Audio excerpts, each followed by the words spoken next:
and welcome to Cyber Time Stories. I'm Miss Christie and I'm with the Berthoud Community Library District. Today our storytime theme is birds. Our first story is by Denise Fleming.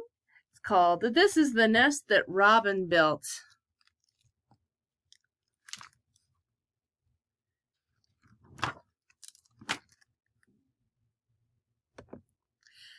This is the squirrel who trimmed the twigs, not too big, that anchor the nest that Robin built.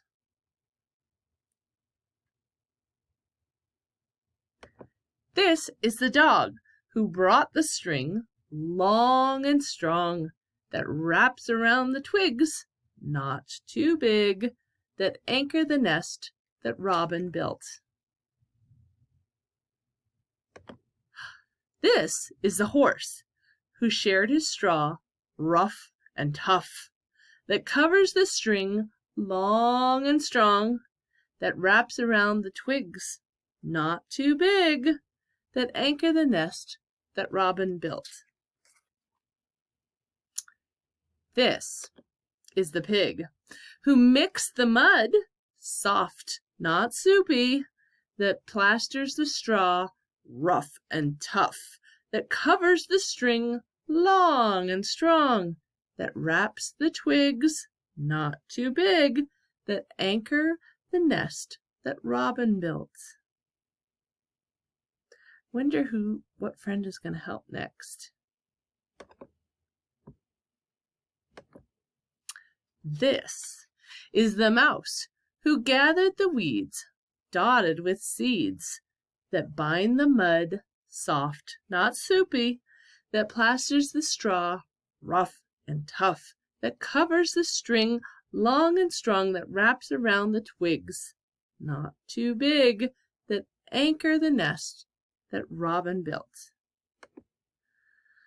This is the rabbit who picked the grass, fresh and sweet, that cushions the weeds, dotted with seeds, that bind the mud, soft, not soupy, that plasters the straw, rough and tough, that covers the string, long and strong, that wraps around the twigs, not too big, that anchor the nest that Robin built. And these are the eggs, brittle and blue, that lay on the grass, fresh and sweet, that cushions the weeds, dotted with seeds, that bind the mud, soft, not soupy, that plasters the straw, rough and tough, that covers the string, long and strong, that wraps around the twigs, not too big, that anchor the nest that Robin built.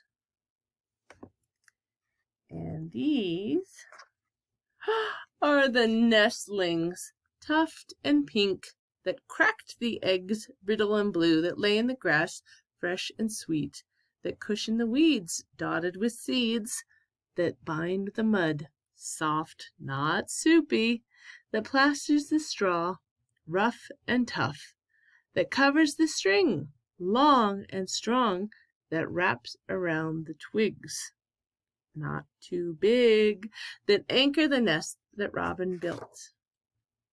And this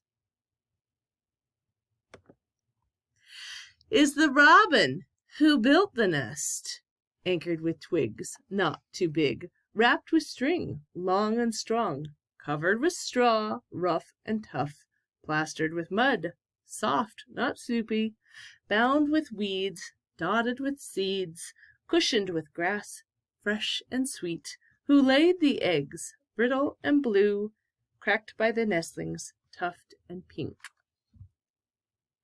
Now, young fledglings, rumpled and ruffled and ready to fly.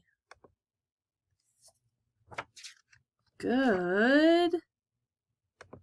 Bye. Goodbye. Did you like that story? That was a good one.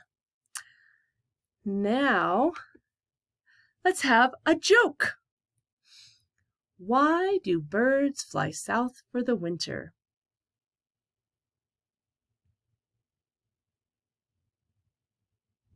Because it's too far to walk. Okie dokie, our next bird story is by Jeremy Tankard. It's called Hungry Bird. Ooh, you might have seen this character before in Grumpy Bird. Bird and his friends had just set out on a hike when Bird's tummy rumbled. "I'm getting hungry," said Bird. "I might need something to eat." The other animals didn't answer. They were too busy enjoying the hike. "Look, it's Rabbit picking flowers." "Hey, Fox," said Bird, "did you pack anything for me to eat? I'm a bit peckish." "I brought some yummy berries. Would you like a few?" "No, thanks," said Bird. "Berries are not my favorite." "Suit yourself," said Fox. Bird's tummy rumbled louder.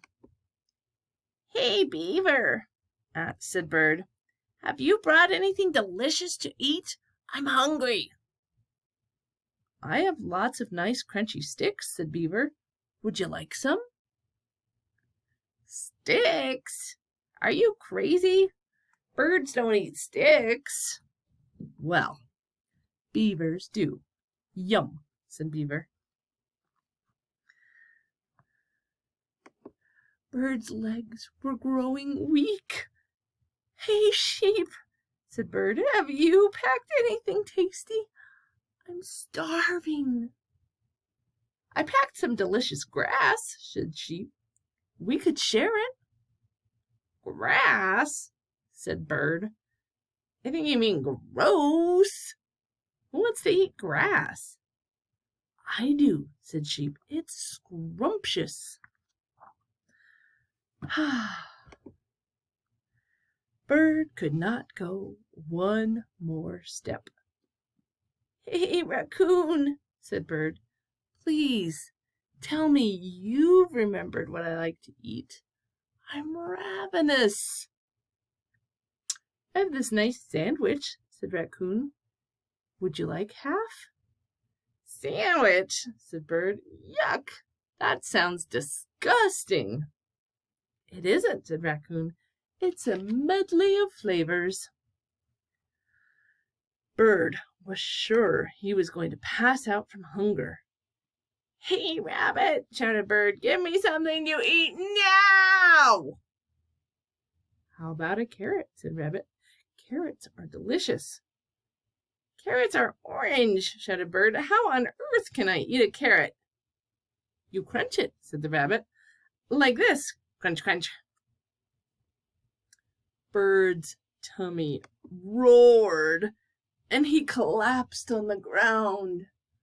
Oh my goodness. He lay where he had fallen. He lay there some more. "You mean none of you packed me a snack that I like?" Bird called to his friends. "If I don't eat this very instant, I will die." Bird's friends had stopped to rest on a log to eat their snacks. They called to him. Bird could hardly hear them over his noisy tummy. "Be quiet," whimpered Bird. "I'm starving to death here." Bird looked at his friends happily munching away. He was too hungry to walk. He crawled over to them. "Okay, fine. I'll try your snack," said Bird. He tasted some berries. These taste very round." He nibbled some sticks. Crunchy. He chewed some grass. "I feel like a sheep." Bird tried the sandwich. "It's not as disgusting as I thought." He even ate a carrot. Not bad.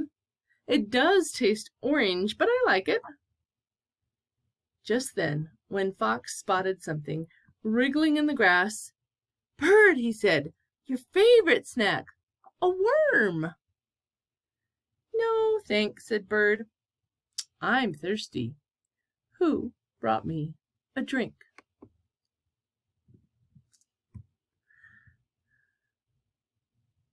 What did you think about Bird? I think he needs to pack his own snacks. All right. We've got some bird facts. Why do flamingos stand on one leg? Is it just to show off? No. Flamingos stand on one leg for 3 different reasons. First, it helps reduce heat loss. Oftentimes, when flamingos are standing around and hunting or looking for something to eat, they're in the water. And the water draws heat away from your body faster than the air does. So if they only have one leg in the water holding them up, then they don't lose as much heat. The second reason that flamingos stand on one leg is for stability.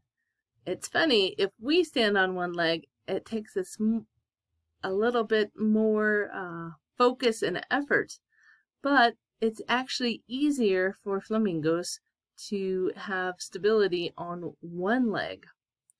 And finally, they stand on one leg for reduced amount of muscle usage. So if they're only using one leg at a time, then the other leg doesn't have to do as much work. And they do like to show off. Just kidding. All right. Our next book is called Barnyard Banter, and it's by Denise Fleming. So you know all of your animal sounds. Please join me. We've got cows in the pasture.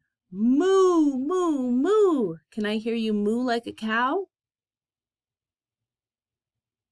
That's some good mooing. Good job. All right, let's see what's next. Roosters in the barnyard. Cock-a-doodle-doo. Can you do that like a rooster? Cock-a-doodle-doo. Chickens in the hen house. Cluck, cluck, cluck. And pigs in the wallow. Muck, muck, muck. Do you know what pigs say? Did they say oink, oink, oink, oink, oink? Kittens in the hayloft. What do kittens say? Meow, meow, meow. Pigeons in the rafters. Coo, coo, coo. Mice in the grain bin. Squeak, squeak, squeak. And peacocks in the wire pen. Shriek, shriek, shriek. Can you see that peacock? Peacocks make really good watchdogs. They tell you who's coming. Donkeys in the paddock. Hee-haw-haw. And crows in the cornfield. Caw, caw, caw.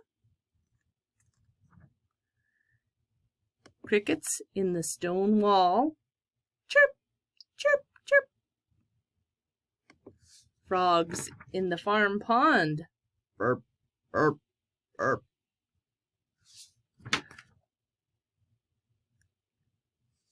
But where is Goose? There's Goose. Honk, honk, honk.